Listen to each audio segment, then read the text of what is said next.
গাংনী উপজেলার নিত্যানন্দপুরে বিএনপির কর্মী সভা অনুষ্ঠিত।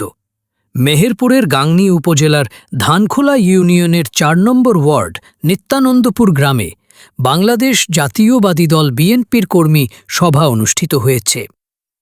আজ বুধবার ১ অক্টোবর উপজেলার নিত্যানন্দপুর সেন্ট টমাস মিশন প্রাথমিক বিদ্যালয় প্রাঙ্গণে বেলা ৪:৩০টার দিকে এ কর্মী সভা অনুষ্ঠিত হয়। কর্মী সভায় প্রধান অতিথি হিসাবে উপস্থিত ছিলেন জাতীয়তাবাদী দল বিএনপি মেহেরপুর জেলা শাখার সভাপতি আলহাজ জাভেদ মাসুদ মিল্টন। সভাপতিত্ব করেন ৪ নম্বর ওয়ার্ড বিএনপির সভাপতি মিয়ানুর রহমান মাস্টার।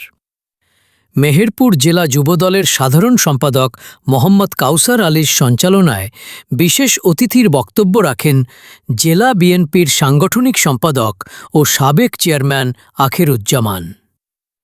জেলা বিএনপির সিনিয়র যুগ্ম সম্পাদক আব্দুল ওহাব বুলবুল। এ সময় ওয়ার্ড ও গ্রাম বিএনপির নেতাকর্মীরা বক্তব্য রাখেন।